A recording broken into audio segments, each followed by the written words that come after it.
Yes, nkulamusizaako nnyo obale kwekumira ku Yugi Update TV okola kyamaanyi nnyo kubeera ku mayengo gano.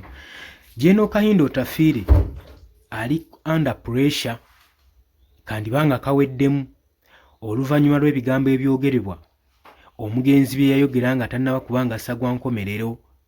Bino ebyamubadde tobimanyi naye ogenda kubanga obizuula olunaku olwaleero. Bwe kyoba okola tuninga in Yugi Update TV osobola kubanga otuukisibwako information yonna gye weetaaga okumanya. Wabula gwe tannatweyungako kkirira wansi waliwo ekigambo subscribe kikooneko ojja kubanga naawe osobola bulungi nnyo otweyunga. Kabale diaspora mbalamusizaako nnyo mwenna bali emitala w'amayanja mwebale kwekuumira ku mayengo gano gwe mukwano gwange ali eyo ampuliriza.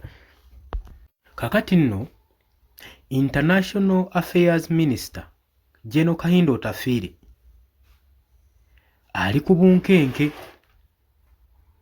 Bwe tujja nga tugoberera ku bigambo ebyayogerebwa eri omugenzi abadde former Supreme Court Judge George Kainehamba, omugenzi kaakati kigambibwa nti nno ebyogerebwa mu nkuubo nti gavumenti yali ekoze allocation ya miliyoni 10 zimuyambeko mu medical treatment mu ggwanga erya India, naye sente zino ne zitwalibwa Kahindo Otafiire n'azikozesa mu kampeyini ye.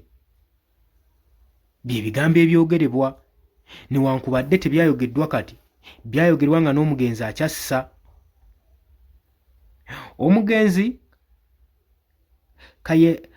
Kainehamba agenda mu maaso n'okulumiriza omwaka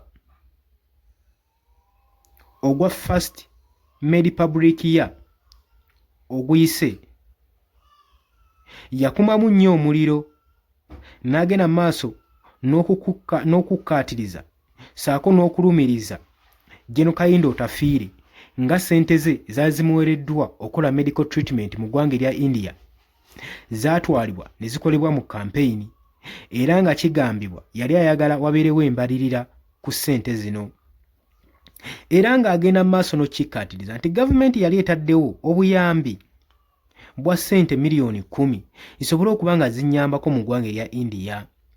Naye General Kahindo Otafiire yatwala ssente zino n'azikozesa mu kampeyini ye,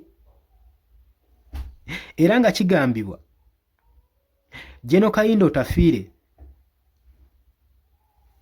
yagenda mu maaso n'okukozesa ssente zino osobola okutuukiriza ebigendererwa bye ng'omwali ebya kampeyini. Kakati nno bino nno biwuniikiriza ensi naddala ku social media obigenze mu maaso n'okuba nga bitambula. Kahindo Otafiire prominent figure nga etugimanyi munnayuganda era munnabyabufuzi tennaba kubanga respondinga ku nsonga eno ku bino ebigambibwa ku bikireyimingibwa, naye ng'omugenzi yali agamba yeetaaga justice esobole okuba nga ekolebwa n'accountability embalirirwa mu gavumenti naddala ku ssente ezaamuweebwa gwe mukwano gwange ali eyampuliriza. Omugenzi tukimanyi bulungi nnyo abadde amaze ebbanga eriwerako nga mulwadde era asinze nnyo okubeera muyi nnyo mu myezi gino egiwedde, era nga yafudde ennaku eziyise emabega.